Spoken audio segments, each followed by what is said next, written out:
Welcome to Make It Take It. I'm DC. I had another fine 2-0 day yesterday. I broke up Atlanta's losing streak and I went over on the later Pittsburgh game. That puts me at 180 and 119 for the season. Good for pretty comfortably over 60% at this point. I'm all about the streaks. I look at streaks first. I look to break streaks and what's the good time. So I'm going to tell you about a couple streaks I'm following and the games that I'm betting today. But first, like my video. Share this video with somebody who's getting into sports betting, who's into sports betting, who wants to talk about sports betting. And let's work these games out together and get some nice comments about what you're taking, what you think about my games, and open my eyes to something. First, San Diego at Baltimore. San Diego is on a 7-game winning streak, and Baltimore is trying to avoid the home sweep. So I'm taking Baltimore at the modest money line of minus 155.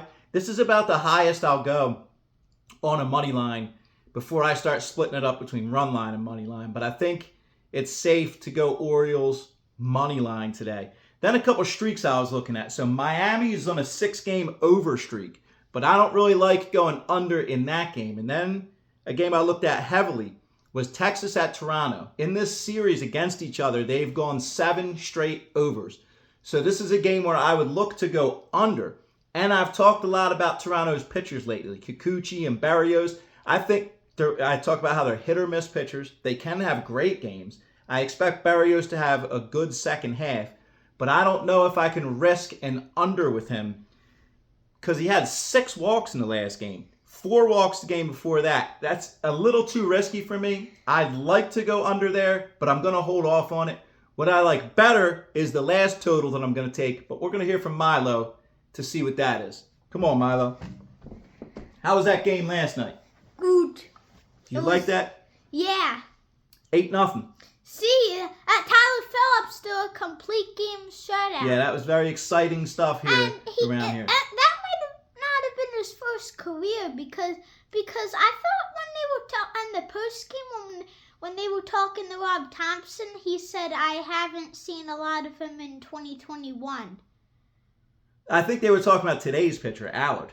Oh. Okay. I don't know, though. I'm not sure for sure. I do know their starting pitcher today. It's his first start this year. Both teams, I think, right? They do. They have. Both teams have the first start this year. Possibly. I think Curry had a couple relief outings for Cleveland, but he has pitched sporadically over the last couple of years. Allard has been in the league for a couple of years, but he hasn't pitched yet this year. The thing about Allard is 2 years ago, I think he was on Texas. He gave up 29 home runs in 124 innings. Then the year after that, he pitched limited innings, but he was giving up 4 home runs per 9 innings. And looking at that and Curry giving up the amount of walks and home runs he has, it's a kind of day where the ball's going to fly out of Citizens Bank Park. What do you think? Yeah, I think so. So I'm going over 9 in that game because it's the weather for it. I think the Phillies are jacked right now, especially after last night. They came back because they've been looking terrible lately. The finale, Phillies trying to take 2 of 3 from the Guardians. We'll get this series, right? Yeah. I think the crowd will be there. The players will be there. We're going over 9 in that one. And I would lean Phillies, too. I don't know if I'm taking Phillies yet, but I think the Phillies is the call. How about you? Yeah. Okay, you sure about that? I'm taking the Phillies. I'm not leaning on them. I'm taking them. I like the Philadelphia Phillies. The Phillies. I might have to take them just for that. So, those are our plays and for I today. like the Nrfi again. Yeah. Phillies over and the Orioles. Those are the plays for today. Thank you for watching. Good luck today.